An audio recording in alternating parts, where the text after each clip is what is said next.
Vamos lá, então hoje a gente está começando um assunto novo, né? Chega já de falar de assunto relacionado ao sistema nervoso e vamos abordar, né, um assunto novo. Vamos falar sobre sistema muscular hoje. Mas vocês vão ver que nós vamos voltar ainda em algumas coisas que nós aprendemos lá em sistema nervoso, né? Alguns conhecimentos que nós vimos lá são importantes aqui, algumas coisas que a gente viu, porque as células musculares, assim como os neurônios, são células excitáveis, né? Então essa característica delas de serem excitáveis, né? Essa propriedade delas vai ser importante para a gente entender o funcionamento das células musculares, tá? Vamos falar sobre o sistema muscular.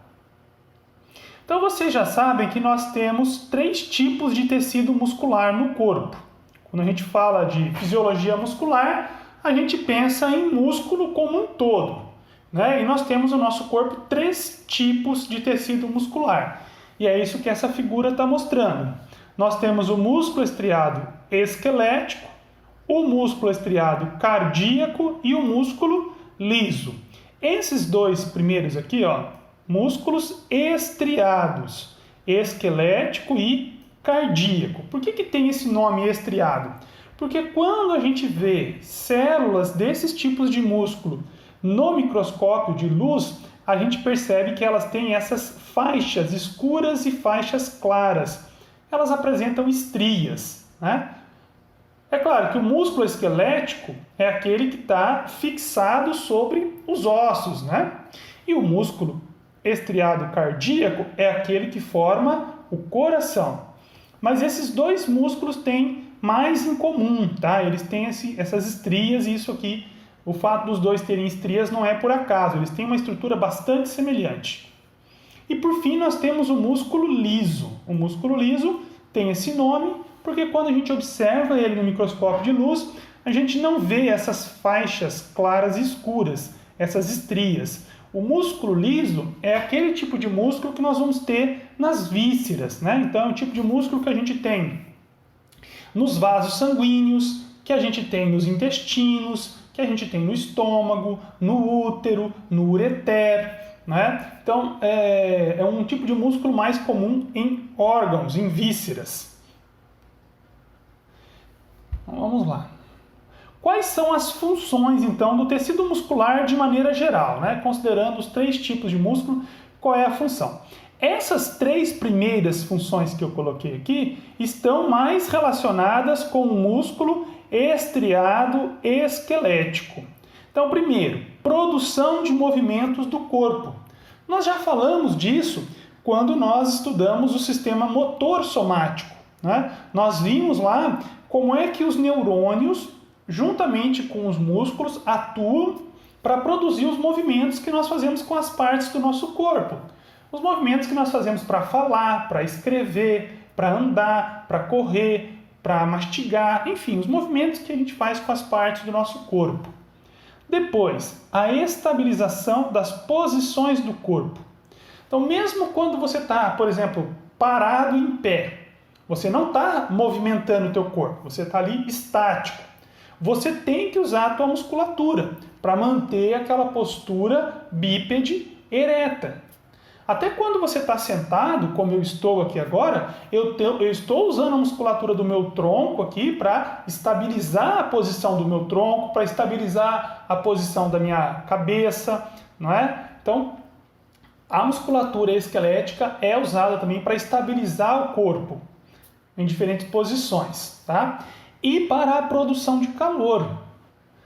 Então, cerca de 75% do calor que é produzido no nosso corpo é produzido pelos músculos esqueléticos. As células musculares esqueléticas, quando elas estão em atividade, elas produzem calor. E o músculo esquelético, ele forma uma parte muito grande do nosso corpo.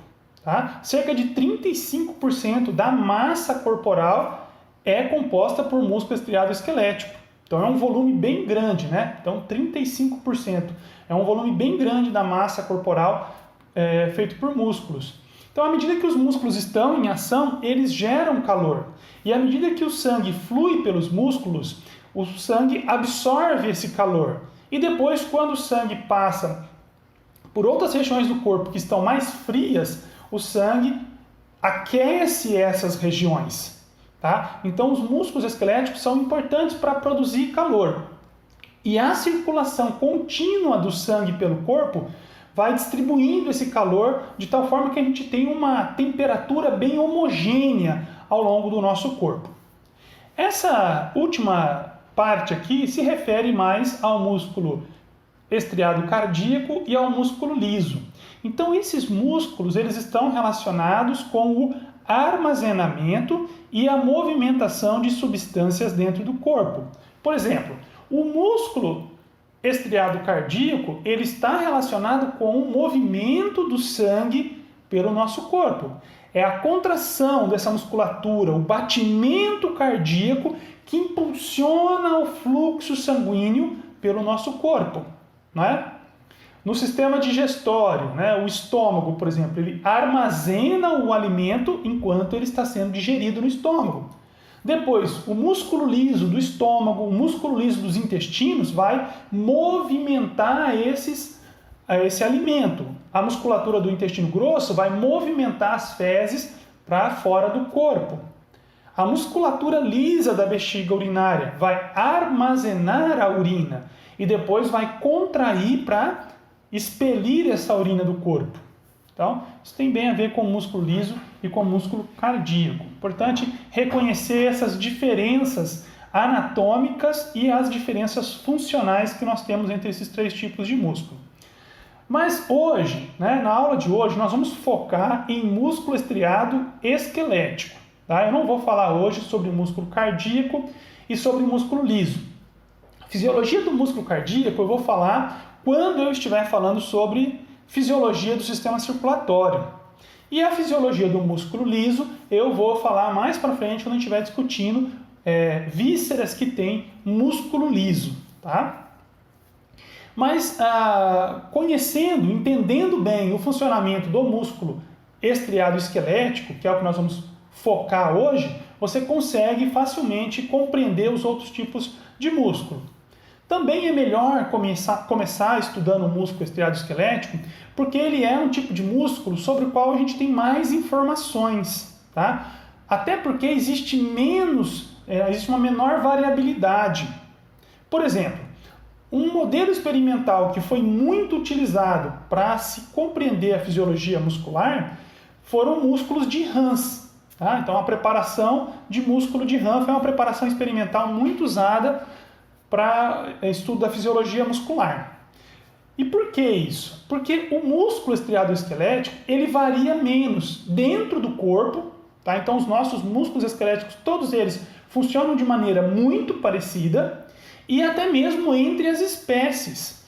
As nossas células de músculo estriado esquelético e as células de músculo estriado esquelético das rãs, dos anfíbios, dos répteis, de outros mamíferos, de aves, funcionam de maneira bastante semelhante. Tem uma variabilidade menor quando a gente compara, por exemplo, com o músculo liso. O músculo liso tem uma variabilidade maior. Até mesmo dentro do nosso próprio corpo, em diferentes órgãos, nós temos uma variabilidade muito grande no músculo liso. Tem células com estruturas e com funcionamento diferente dentro do próprio corpo. Então é mais difícil de você trabalhar em laboratório, de você ensinar e de você aprender todas essas particularidades do músculo liso. O músculo esquelético, ele é mais, vamos dizer assim, mais simples nesse sentido, mais padronizado no corpo e entre as espécies. Por isso a gente vai focar nesse momento no músculo esquelético, tá bom? Para a gente falar sobre músculo, a gente tem que ter em mente essas propriedades do tecido muscular. Essas propriedades, tá, elas se referem aos três tipos de músculo. Ao músculo esquelético, tranquilamente elas se aplicam ao músculo esquelético. Com relação ao músculo liso e ao músculo cardíaco, aí teriam algumas considerações, mas a gente está focando aqui nessa aula, estou lembrando vocês, no músculo esquelético. Primeira propriedade, a excitabilidade elétrica. Então, as células musculares são células excitáveis, assim como são os neurônios, assim como são muitos receptores sensoriais que a gente já estudou. São células excitáveis. O que é uma célula excitável? Está explicado aqui. Ó. Uma célula excitável é uma célula que tem a capacidade de reagir a um estímulo alterando o seu potencial de membrana. Tá? Então, lá no caso do receptor sensorial, vai ser um determinado estímulo, né, químico, físico, que aquele receptor é capaz de captar. No neurônio, qual vai ser o estímulo? Muitas vezes é a sinapse. E no caso do músculo esquelético, nós vamos dizer que esse estímulo é uma sinapse. O músculo esquelético, ele recebe uma sinapse de um neurônio motor, tá? E isso excita a célula muscular esquelética. E ela responde a isso, alterando o seu potencial de membrana e gerando o que a gente chama de potencial de ação muscular. Então, nós já falamos de potenciais de ação neuronais aqui. E agora nós vamos falar sobre potencial de ação muscular. No músculo esquelético, pessoal, os potenciais de ação são extremamente parecidos com os potenciais de ação que nós já estudamos para neurônios. Então, isso facilita bastante, fica muito mais fácil de você compreender o músculo, uma vez que você já conhece o potencial de ação neuronal. Então, fiquem com isso, essa propriedade de excitabilidade. No músculo liso é um pouco mais complexo. Por exemplo, lá esse estímulo que vai desencadear esse potencial de ação, ele pode ser diferente. Tá? No músculo liso, por exemplo, em algumas células de músculo liso, a própria extensão, se você estender, você esticar a célula, ela já responde a esse estímulo. Algumas células musculares vão responder a hormônios, vão responder a várias outras substâncias que são produzidas ali ao redor da célula, ou até pela própria célula, que não são neurotransmissores. Então há uma variedade, uma complexidade maior. Tá? Uma outra propriedade é a contratilidade. Contratilidade, isso aqui é o que é bem claro, todo mundo sabe. O músculo é capaz de se contrair. Então, capacidade de se contrair em resposta ao potencial de ação. Então, o músculo ele recebe um estímulo, ele gera um potencial de ação muscular e em resposta a esse potencial de ação muscular, ou seja, o potencial de ação muscular desencadeia a contração no músculo. O que é a contração muscular? Durante a contração muscular, as células musculares elas encurtam de comprimento. Elas aumentam de diâmetro, mas elas encurtam de comprimento. Tá? E agora outras duas propriedades também bastante importantes das células musculares. Primeiro, a extensibilidade. Então a gente falou que as células musculares elas têm contratilidade, elas são capazes de se contrair, de se encurtar, mas elas também têm extensibilidade, ou seja, elas também têm uma capacidade de se estender, de serem esticadas, estendidas, dentro de certos limites, sem sofrer lesão. Então o músculo ele tem um estado de repouso, tá? O músculo tem um estado de repouso. Nesse estado de repouso, o músculo nunca está 100% relaxado. Os nossos músculos eles têm uma característica, os músculos esqueléticos, eu estou falando agora, tá? Eles têm uma característica chamada de tônus muscular. Tá? Então o músculo ele nunca fica completamente relaxado, ele sempre mantém um tônus, um grau mínimo de contração. Então o músculo pode estar em repouso, ele pode ser contraído, então ele vai encurtar, ou o músculo pode ser alongado. Eu posso esticar ele dentro de um certo limite, ele vai ser alongado além do seu comprimento normal de repouso, sem sofrer nenhuma ruptura, nenhuma lesão. Isso é extensibilidade.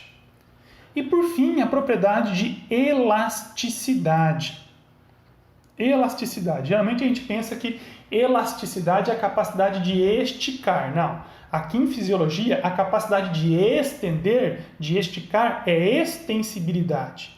Elasticidade em fisiologia é a capacidade de retornar ao comprimento normal após a contração ou extensão. Então, o músculo, após uma contração muscular, ele pode voltar ao seu comprimento normal, seu comprimento de repouso. E depois de ser estendido, esticado, ele também ele tem uma elasticidade, ele tende a voltar ao seu comprimento normal de repouso. Isso é elasticidade, não é? É igual o elástico que você tem, por exemplo, num shorts, né? Você compra um shorts, ele tem um elástico. Esse elástico, ele tem uma extensibilidade, ele estica, só que ele tem uma elasticidade. Ele tende a voltar ao tamanho normal. Só que com o tempo, né, você vai usando aqueles shorts, o que vai acontecendo? Ele vai aumentando a extensibilidade e diminuindo a elasticidade. Ele cada vez estica mais, mas não volta para o seu tamanho normal, né? Aí o short já não para mais. Mas o músculo não, ele tende a manter essas características de extensibilidade e elasticidade. Bom, vamos lá. Falar um pouco sobre a estrutura do músculo estriado esquelético. Bem, aqui a gente já comentou sobre isso nas aulas de anatomia, então é uma revisão rápida. Primeiro, as partes do músculo estriado esquelético. Todo o músculo estriado esquelético é formado por duas partes. A primeira parte é o que a gente chama de tendão. Tendão é aquela parte branco, brilhante, feito de tecido conjuntivo denso modelado e que serve para fixar o músculo ao osso. Né? O tendão é a parte não contrátil do músculo. O tendão não muda de comprimento durante a contração muscular. Tá? E o músculo vai ter outra parte, que é o ventre muscular. O ventre é aquela parte vermelha, aquela parte carnosa do músculo. É a parte contrátil do músculo. É onde vão estar as células musculares, as células que vão contrair, que vão encurtar durante a contração muscular. Tá? E como que é a estrutura desse ventre muscular? Então, nesse ventre muscular, nós vamos ter células musculares, que nós vamos chamar de fibras musculares. Então, isso aqui é uma fibra muscular. Ó, aqui também está destacado uma única fibra muscular. Só que essas fibras musculares, elas estão agrupadas no ventre do músculo em grupos. E esses grupos são chamados de fascículos musculares. Então, eu contornei aqui um fascículo muscular e dentro desse fascículo a gente consegue contar ali várias células musculares formando esse fascículo muscular. E o que tem dentro de cada célula ou de cada fibra muscular? Dentro de cada fibra muscular, nós vamos perceber que o citoplasma da fibra muscular é muito rico em uma estrutura formada por proteínas que nós chamamos de miofibrila. Então, dentro de cada célula muscular, nós vamos ver várias miofibrilas. Essa parte aqui é uma única célula muscular e dentro dela a gente consegue ver várias miofibrilas. As células de músculo estriado esquelético, elas são células alongadas, tá? Alongadas. A maioria delas tem em torno de 10 centímetros de comprimento, mas algumas células musculares podem chegar a ter 30 centímetros de comprimento. São células bem longas. E dentro dessas células, então, nós temos as miofibrilas. Tá? Miofibrilas. E essas miofibrilas, elas são muito estreitas, muito fininhas, é microscópico isso, né? Só que as miofibrilas, elas se estendem ao longo de todo o comprimento da célula muscular, tá? Ao longo de todo o comprimento da célula muscular. Células musculares, então, elas são alongadas. Uma outra característica das células musculares é que elas têm muitos núcleos, elas têm vários núcleos, são células polinucleadas, e esses núcleos ficam todos na periferia da célula, tá? E uma outra coisa interessante é que essas miofibrilas, elas são como se fossem, elas são formadas pela somação de partes iguais. Do mesmo jeito que uma corrente é uma série de elos ligados um ao outro, uma miofibrila é formada por vários sarcômeros. conectados um ao outro. Ou, para usar uma linguagem bem bonita, uma miofibrila é formada por vários sarcômeros em tandem. Ou seja, tem um sarcômero, depois outro sarcômero, depois outro sarcômero, depois outro sarcômero, e isso do começo ao fim da miofibrila. Então a gente pode dizer o seguinte, uma única fibra muscular contém muitas miofibrilas, e cada miofibrila é formada por muitos sarcômeros. Tá? E que essas fibras musculares elas ficam organizadas aqui no ventre muscular como grupos, como feixes de fibras musculares, que nós chamamos de fascículos musculares. E aí, para manter essas células, para manter o ventre muscular todo unido, todo organizado, nós vamos ter membranas de tecido conjuntivo que vão fazer o revestimento muscular. Nós temos primeiro o endomísio. O endomísio é essa fina membrana aqui de tecido conjuntivo que reveste cada fibra muscular. Cada célula muscular é revestida pelo endomísio. E vocês conseguem perceber aqui que nesse endomísio nós vamos ter, o que é isso que está em vermelho? Vasos sanguíneos. E o que está em amarelo aqui? As terminações dos neurônios, né? A inervação dessa célula muscular. Depois, nós vamos ter o perimísio. O perimísio, ele vai revestir o quê? Cada fascículo muscular. Então, cada fascículo muscular é revestido, é organizado pelo perimísio. E, por fim, revestindo todo o ventre muscular, por fora, nós vamos ter o epimísio. O epimísio é uma membrana que reveste todo o ventre muscular. Nas bordas do músculo, aonde termina o ventre e começa o tendão, o que acontece? Aqui acabam, que é o final das células musculares, das fibras musculares. E aí, esses revestimentos, essas membranas de revestimento aqui, elas é que vão se continuar, vão se juntar, vão engrossar e vão formar o tendão. Tá? E vão formar o tendão e vão se fixar no músculo. Agora vamos ver com mais detalhes a estrutura de uma única fibra muscular, de uma única célula muscular. Então eu já disse que a célula muscular ela tem no seu interior muitas miofibrilas e que essas miofibrilas são formadas de sarcômeros. Tá? Uma coisa interessante, pessoal, sobre as células musculares, agora células musculares esqueléticas. As células musculares esqueléticas, elas são células, a gente diz assim, células altamente diferenciadas ou células altamente especializadas. Elas são especializadas em quê? Em fazer contração. Tá? Tem muitos outros tipos de células no corpo que fazem contração, mas nenhum é tão especializado quanto as células musculares. E as células altamente especializadas, elas têm uma tendência em perder a sua capacidade de proliferação, de fazer mitose. Tá? Por exemplo, os neurônios são células altamente especializadas e não fazem mitose. As células de músculo estriado esquelético, elas não fazem mitose. Tá? Então você nasce com um certo número de células musculares e ao longo da tua vida você não vai produzir muitas novas células musculares esqueléticas. Você só vai perder células musculares à medida em que você envelhece. Tá? Então as células de músculo estriado esquelético não têm essa capacidade de fazer mitose. O que a gente tem no músculo esquelético são essas células aqui, chamadas de células satélites. São células tronco e que podem dar origem a novas células musculares esqueléticas. Mas nos nossos músculos nós temos poucas dessas células satélites, muito pouco.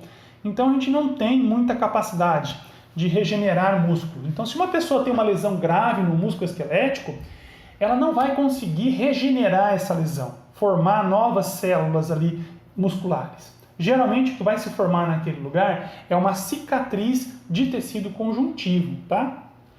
Como é que então o músculo aumenta tanto de volume, por exemplo, da infância para a vida adulta, se não está aumentando o número de células? O músculo aumenta não por um processo de hiperplasia. Hiperplasia é o aumento no número de células. Os músculos esqueléticos eles aumentam por um processo de hipertrofia, que é quando as células aumentam de volume. Ok? A mesma coisa acontece quando uma pessoa começa a fazer exercício com carga de peso. Aqueles músculos que são submetidos à carga de peso, eles começam a sofrer hipertrofia de exercício. As células musculares, elas começam a sintetizar, a produzir mais miofibrilas. E à medida que elas vão acumulando mais miofibrilas, elas vão ficando mais volumosas. E aí o músculo todo aumenta de volume. Tá? Então as células de músculo esquelético, elas fazem hipertrofia, mas elas têm uma capacidade muito baixa de regeneração e de hiperplasia. O músculo liso não. O músculo liso ele consegue proliferar, ele consegue fazer hiperplasia. O músculo cardíaco é igual ao músculo esquelético, tá? Ele não faz hiperplasia, ele faz hipertrofia, mas ele não faz hiperplasia, ok? Tá, vamos lá então. Então, as células de músculo esquelético, as fibras musculares, elas têm algumas particularidades, né? Primeiro, o nome. A gente não costuma falar célula muscular estriada esquelética. A gente costuma falar fibra muscular. Fica mais simples até, né? E reflete um pouco o formato alongado dessa célula. Mas tem outras diferenças. A membrana plasmática nas células de músculo estriado esquelético geralmente é chamado de sarcolema. É isso aqui. Ó. O sarcolema é a membrana plasmática da fibra muscular. O que esse sarcolema tem de diferente? Ele tem de diferente isso aqui. Ó. Essa membrana ela reveste a célula externamente, como as membranas plasmáticas geralmente fazem, né? Todas elas fazem isso. Elas revestem a célula externamente. Só que no caso do músculo, e principalmente aqui no músculo esquelético, essa membrana vai formar o que nós chamamos de túbulos T. O que são esses túbulos T? São esses prolongamentos aqui. Ó.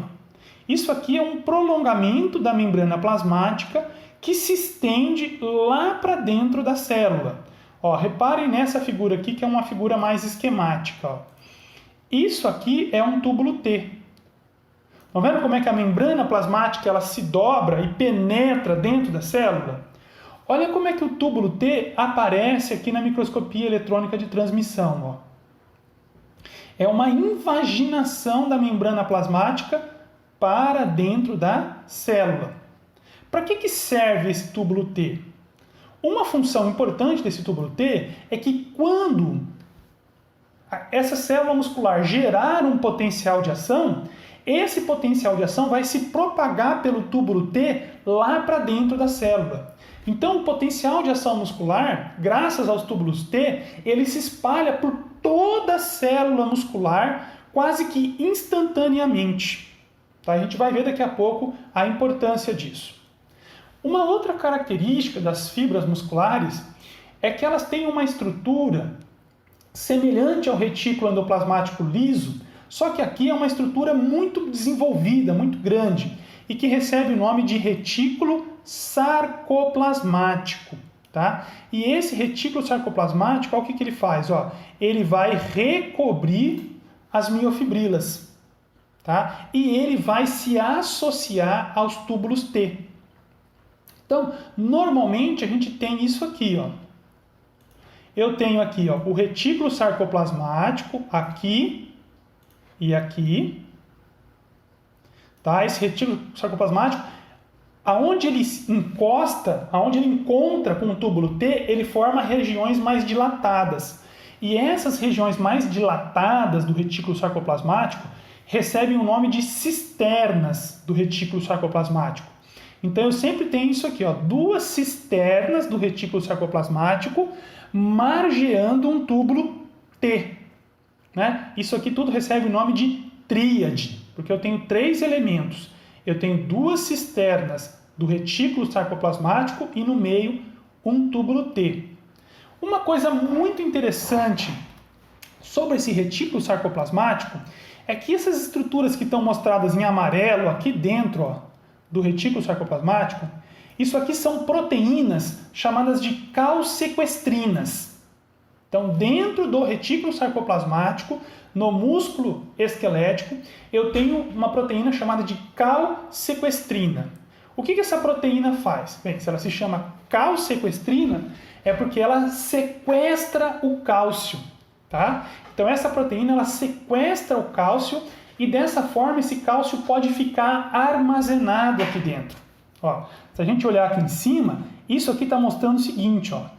Na parede do retículo sarcoplasmático tem bombas de cálcio. E essas bombas de cálcio, o que elas fazem? Elas gastam ATP para bombear o cálcio aqui do citosol lá para dentro do retículo sarcoplasmático e encher isso aqui de cálcio, acumular esse cálcio aqui ligado na calsequestrina, tá? Só que o retículo sarcoplasmático ele fica conectado aqui ao túbulo T. E essa relação do túbulo T com o retículo sarcoplasmático é interessante. Quando eu tenho o potencial de ação muscular e quando esse potencial de ação passa pelo túbulo T, essa despolarização do túbulo T induz a liberação do cálcio do retículo sarcoplasmático.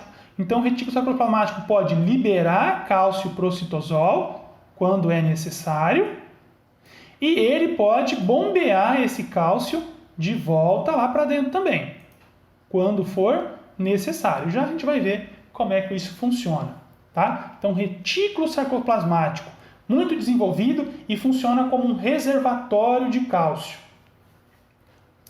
O sarcoplasma. Sarcoplasma é o nome do citoplasma da célula muscular esquelética, tá? E as miofibrilas, a gente já falou dela, né? Você vai ter dentro de uma célula muscular esquelética, dentro de uma fibra muscular, você vai ter muitas miofibrilas. E cada miofibrila vai ser formada por vários sarcômeros, ó.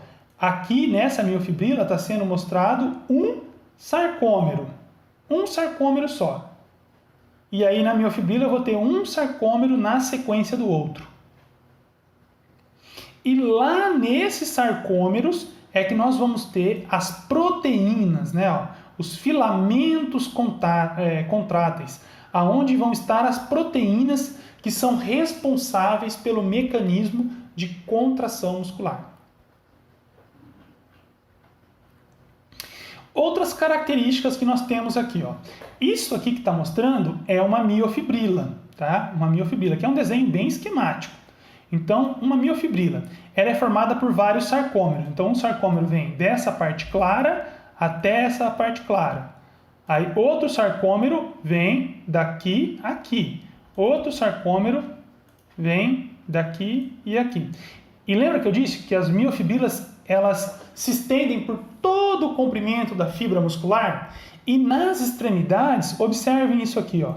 As miofibrilas, elas ficam ancoradas na membrana plasmática, tá? Então, a contração muscular, ela ocorre aqui, ó, nos sarcômeros, nas proteínas contráteis que eu tenho aqui no sarcômero.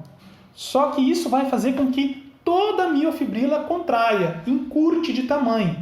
Mas como a miofibrila está presa na membrana plasmática, quando a miofibrila encurta, esse encurtamento, essa força de tração que está sendo gerada, é transferida para a membrana plasmática da célula muscular. Como a membrana plasmática está conectada ao tendão pelos revestimentos musculares, essa força acaba sendo transferida para o tendão, do tendão para o osso, né? E quando essa força é o suficiente, é forte o suficiente, eu movimento a articulação. Outra característica que nós temos nas fibras musculares. As fibras musculares, elas têm muitas mitocôndrias, tá? Porque essas células, elas gastam muita energia. A contração muscular é um processo que despende muito ATP, muita energia.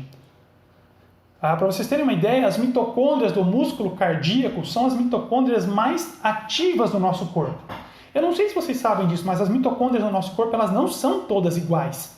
Em diferentes órgãos, as mitocôndrias são adaptadas aos diferentes tipos de células, tá? E as mitocôndrias do músculo cardíaco são as mitocôndrias mais ativas do nosso corpo.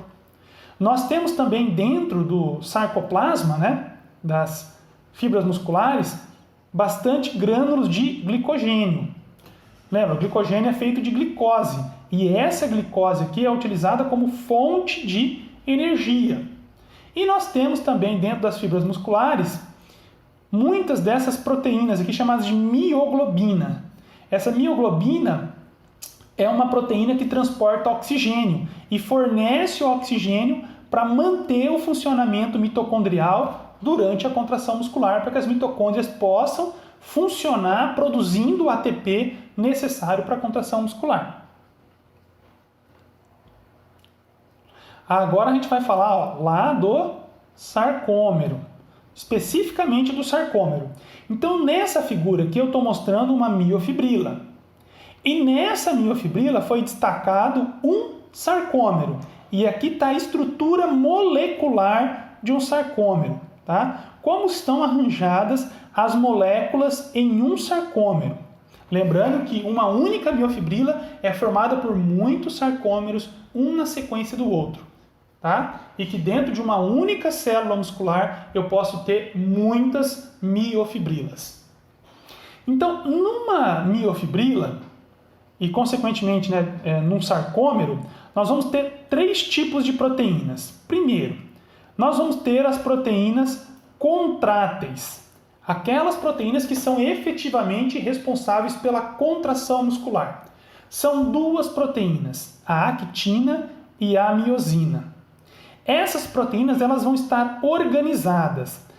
A actina vai estar organizada numa estrutura que nós chamamos de filamento fino. Tá? É esse que está em amarelinho aqui, ó, filamento fino. A miosina vai estar organizada no que nós chamamos de filamento espesso ou filamento grosso. É esse que está aqui em vermelho. Cada filamento grosso tem centenas de moléculas de miosina e cada filamento fino também tem centenas de moléculas de actina. E ao redor de cada filamento grosso, você vai ter 6 filamentos finos dispostos ao redor de um filamento grosso. Então, essas proteínas, actina e miosina, são as proteínas contráteis, são as proteínas responsáveis diretamente pela contração, por gerar a força, né, na contração muscular. Agora, nós temos um outro grupo de proteínas que são as proteínas reguladoras. Essas proteínas servem para regular, para ligar ou desligar a contração muscular.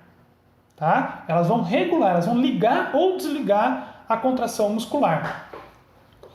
Então nós vamos ter a troponina e a tropomiosina. Essas 2 proteínas aqui, reguladoras, elas ficam no filamento fino, junto com a actina. E aí elas regulam a contração muscular. Como que elas regulam a contração muscular? Elas regulam a interação química. A interação química entre as moléculas de actina e as moléculas de miosina. Essas proteínas elas controlam isso. Para ligar a contração muscular, essas proteínas vão permitir a interação molecular, a interação química entre a actina e a miosina. Para desligar a contração muscular, essas proteínas vão bloquear a ligação química entre a actina e a miosina. E nós temos também as proteínas estruturais. Essas proteínas elas vão ser responsáveis por aquelas propriedades de extensibilidade e elasticidade do músculo. E elas também vão manter esses filamentos finos e os filamentos grossos na posição ideal que eles têm que ficar para que isso possa funcionar. Então, as proteínas contráteis são responsáveis pela propriedade de contratilidade, né? E as estruturais pelas propriedades de extensibilidade e elasticidade. E, além disso, as proteínas estruturais mantêm a estrutura do sarcômero, mantém cada parte do sarcômero no seu papel adequado. Tá?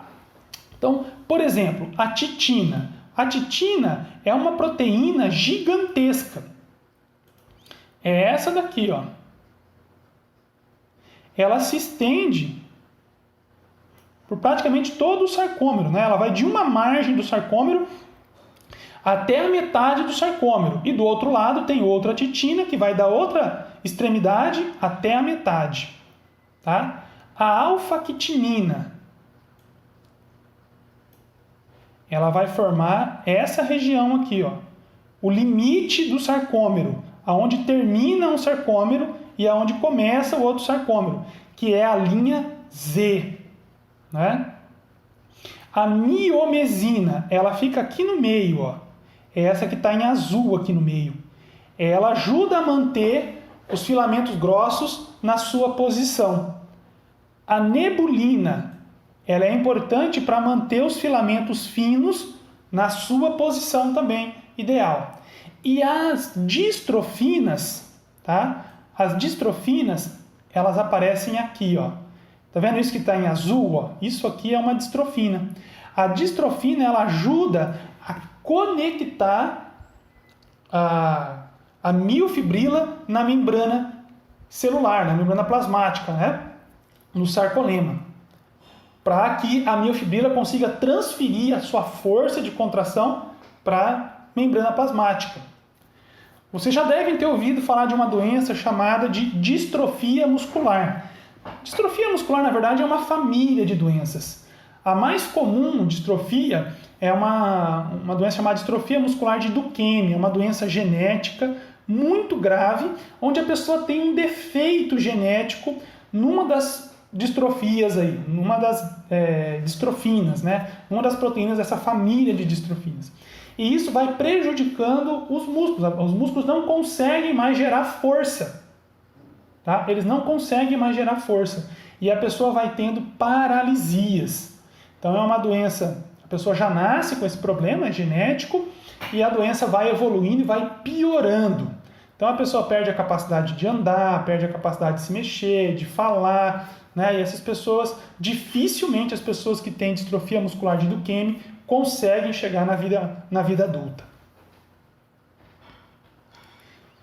Então assim, ó, aqui é uma imagem na microscopia eletrônica de transmissão e aqui na microscopia óptica, tá? Na microscopia de luz.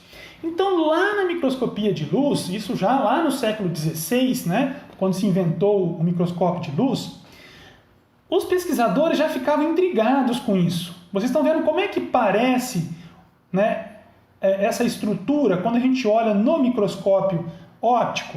A gente vê que o músculo esquelético ele tem essa faixa clara, né? No meio da faixa clara tem uma linha escura, e de cada lado dessa faixa clara tem uma faixa escura. Ó, tem uma faixa escura. Então o pessoal não conseguia entender o que era isso aqui, né? Muito se especulou. O porquê que tem esse formato estriado, né? Faixa escura, faixa clara com uma linha escura, faixa escura. E assim vai repetindo. Só lá nos anos de 1950, com a invenção do microscópio eletrônico, é que o pessoal começou a olhar isso mais de perto, e aí, por volta dos anos 50, dos anos 60 do século passado, com o avanço na bioquímica, é que o pessoal foi conseguir desvendar qual era a composição disso aqui. Mas ficou da seguinte maneira, ó. Essas faixas claras, tá, recebem o nome de banda I. Banda I, a faixa clara. Essa linha escura que tem no meio da faixa clara, no meio da banda I, nós chamamos de linha Z. Essa faixa mais escura recebeu o nome de banda A, tá? Banda A. Então eu tenho aqui, ó, uma banda A, que é essa parte mais escura, e de cada lado eu tenho duas faixas claras, que são as bandas I. E no meio de cada banda I tem uma linha Z. Então, um sarcômero, ó, ele vai de uma linha Z até a outra linha Z. Isso aqui é um sarcômero, ó. Então, o que eu vou ter num sarcômero? No centro do sarcômero, eu tenho a banda A. E de cada lado do sarcômero, eu tenho metade de uma banda I. Porque essa outra metade aqui é do outro sarcômero que ficaria aqui. E essa outra metade é do outro sarcômero que ficaria aqui. Então, com o estudo, o pessoal foi identificando o seguinte, ó. Na banda A, o que a gente tem?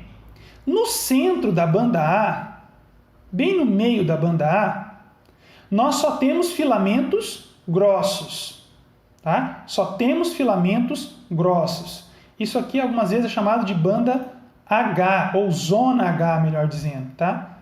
Então aqui a gente só tem filamento grosso. Nas margens da banda A, nós temos uma sobreposição. Nós temos uma região de sobreposição. Aqui eu tenho filamento fino e filamento grosso.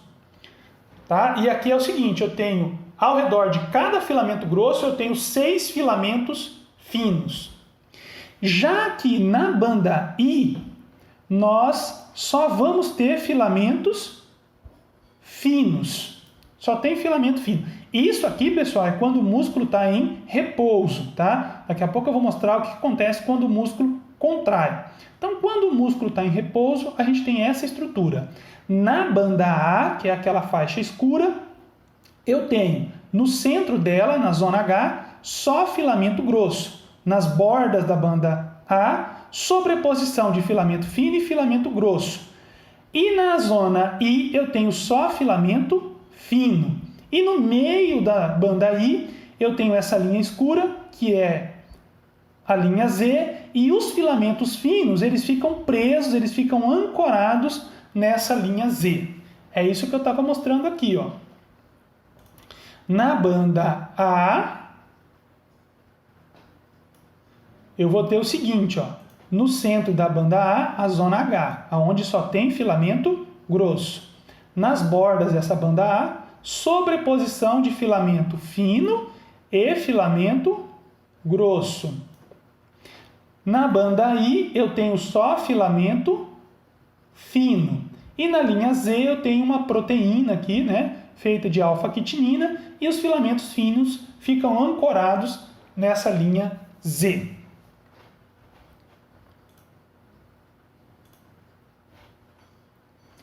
Agora, na bioquímica, né, com os avanços lá na bioquímica, na microscopia eletrônica, depois da metade do século passado, o que o pessoal conseguiu perceber? Perceberam o seguinte, ó.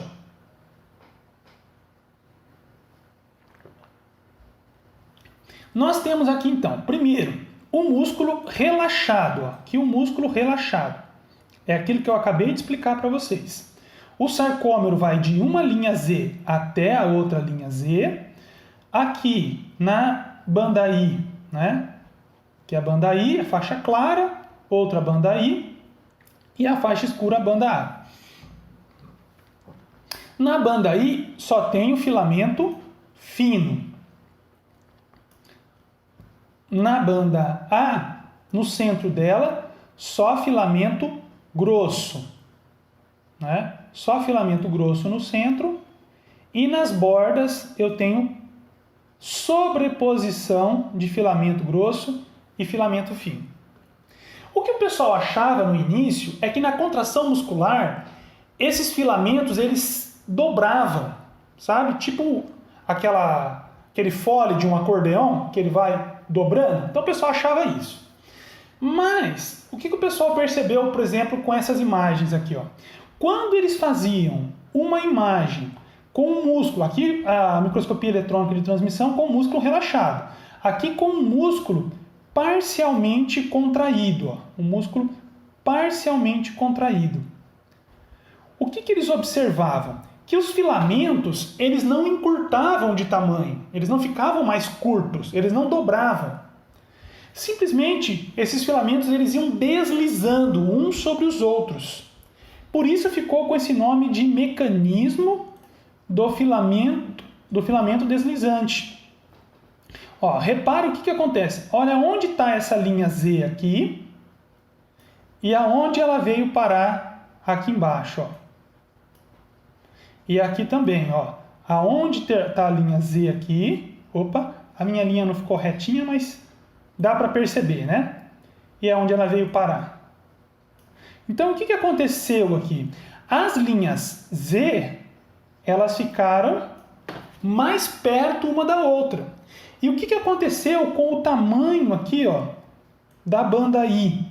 Vocês percebem como a banda I encurtou? Tá? E aqui embaixo, ó, a gente tem um músculo completamente contraído. Olha o que acontece, ó. Ó como é que as linhas Z, elas ficam... Nossa, essa minha reta aqui ficou horrível, né?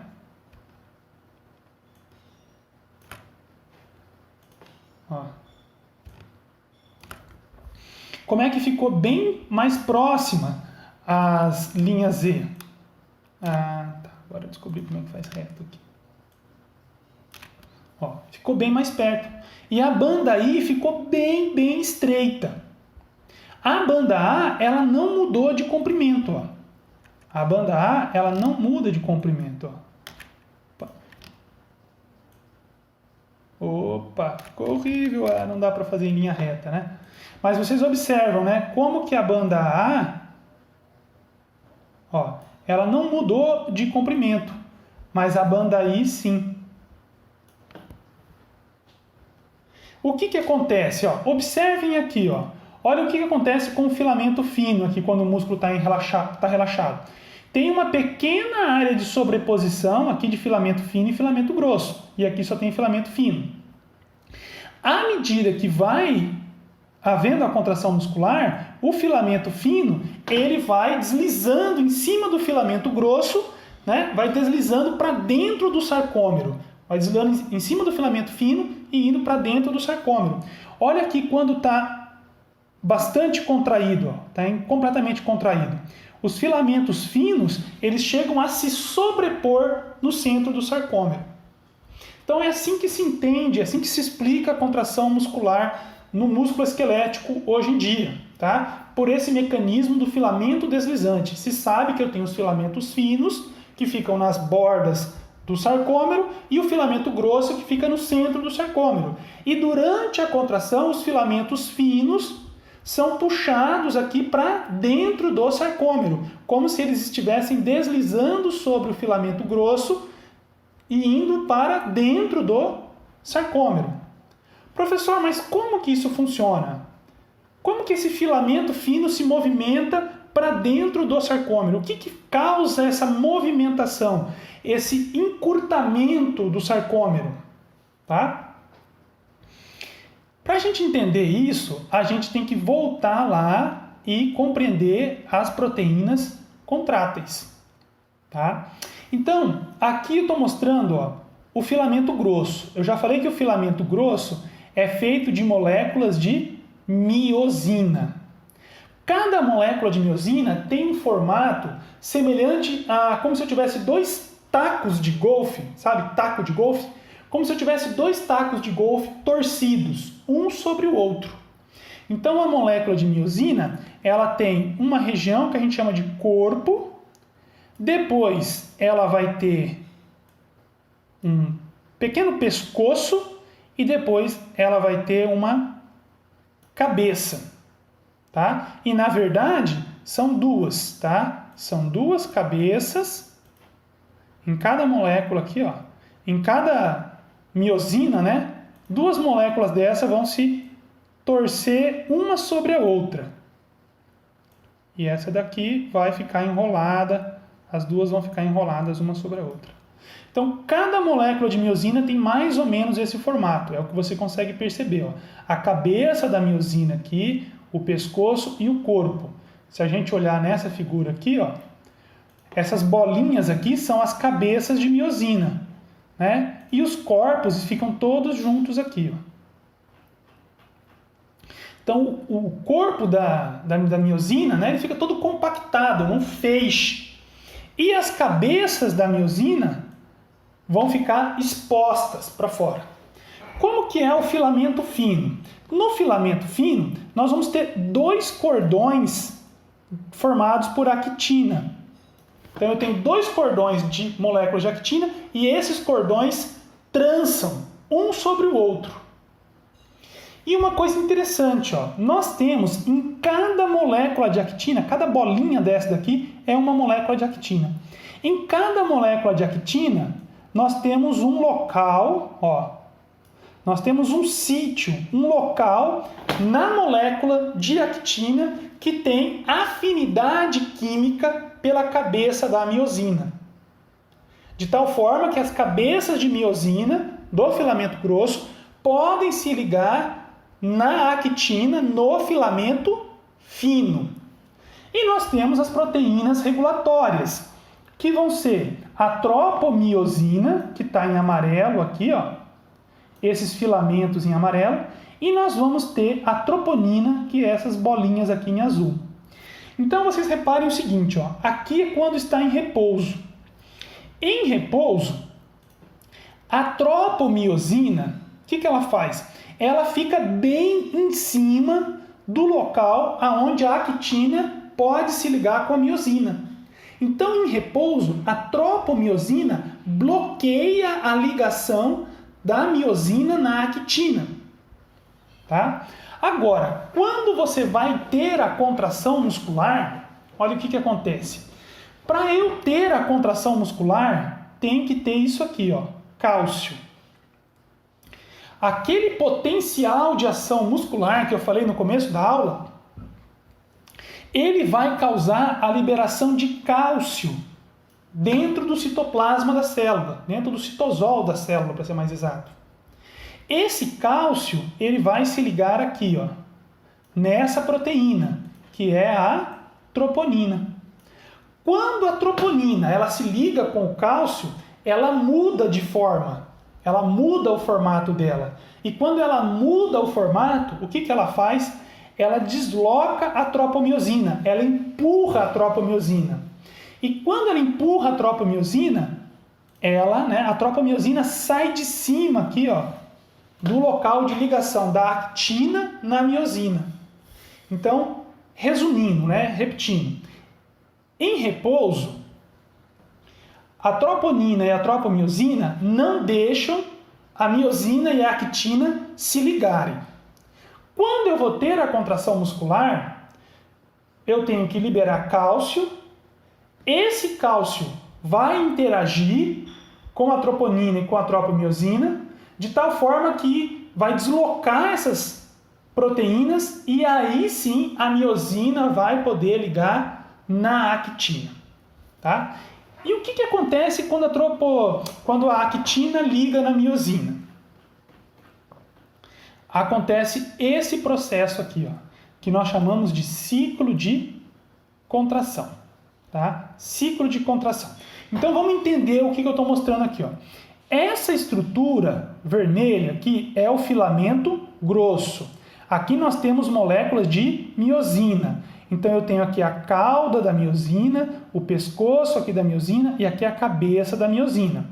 Tá? Então no filamento grosso, várias cabeças de miosina expostas. Ao redor do filamento grosso, ao redor de cada filamento grosso, eu tenho 6 filamentos finos.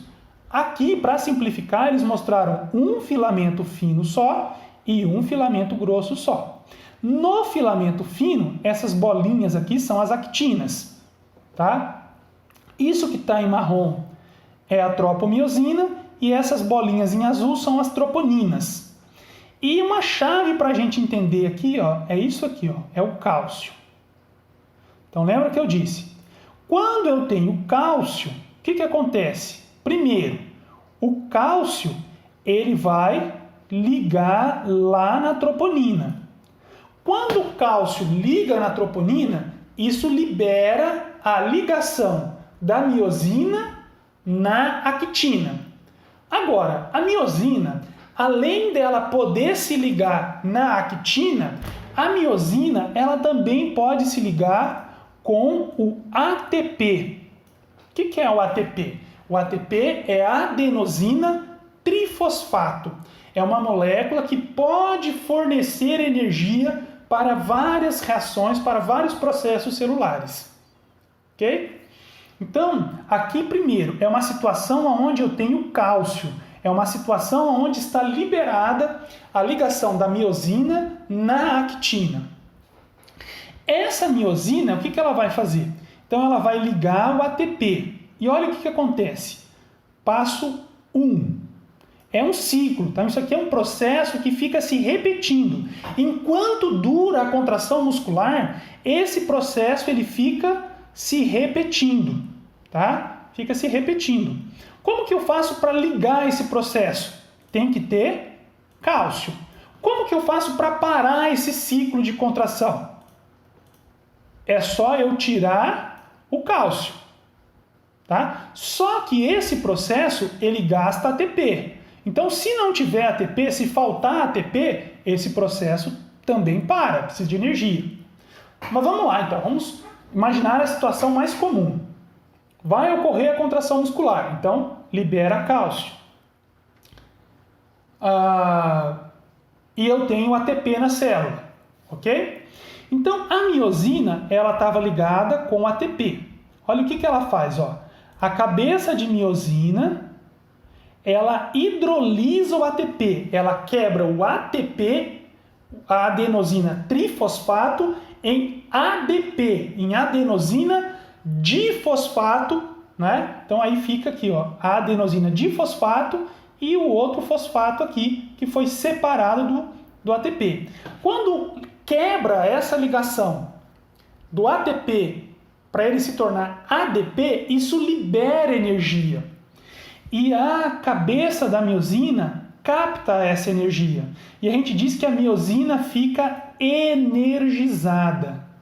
Então, o primeiro passo do ciclo de contração muscular, né, envolve a quebra do ATP e a energização. Né? A miosina fica energizada. No segundo passo, o que acontece? Ó? A cabeça de miosina se liga na actina. Repara que ela soltou o fosfato, mas ela ainda está com o ADP. E agora, a cabeça da miosina se liga na actina. A gente chama essa ligação de ligação ou pontes cruzadas. É a mesma coisa, ligação cruzada ou ponte cruzada. Então, formou as ligações cruzadas ou as pontes cruzadas. Aí vamos agora para o terceiro passo. As ligações cruzadas da miosina giram em direção ao centro do sarcômero. A gente chama isso aqui de movimento de força. Ou seja, essa miosina que estava ligada aqui na actina, ela faz um movimento nessa direção aqui, ó. Ela vai se dobrar nessa direção. Reparem aqui, ó. Fez movimento nessa direção. Então, a miosina ligou lá no filamento fino, na actina, fez a ligação cruzada, depois ela faz esse movimento aqui, ó. Ela se dobra e ela puxa o filamento fino em direção ao centro do sarcômero. Depois de fazer isso aqui, ó, repara que enquanto ela faz isso, ela solta o ADP. Né? Aí o que as mitocôndrias podem fazer? Elas podem pegar esse fosfato, reagir com esse ADP e formar o quê? Formar ATP de novo. Né? Só que para formar ATP, eu tenho que pegar ADP, fosfato, e eu gasto energia para ligar esse fosfato no ADP e formar ATP. Quando eu quebro o ATP, eu libero energia. Né?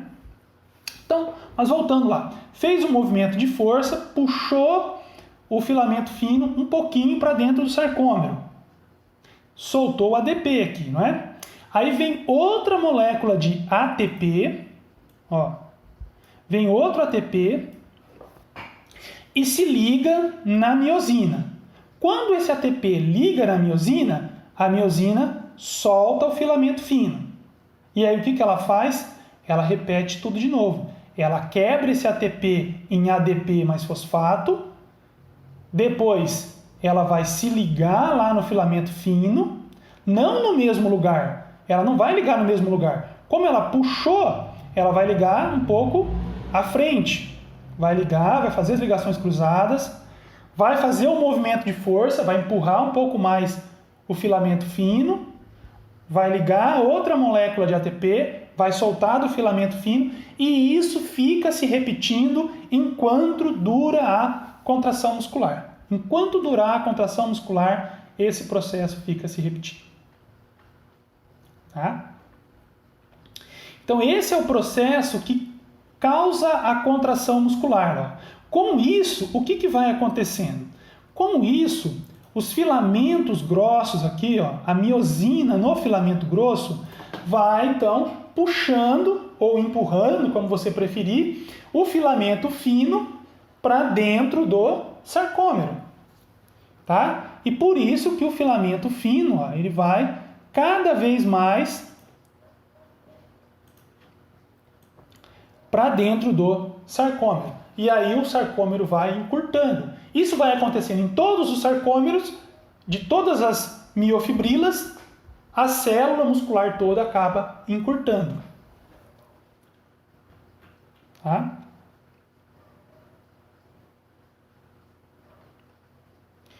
Tá. Eu acho que a gente pode ficar por aqui hoje, né? Foi bastante informação.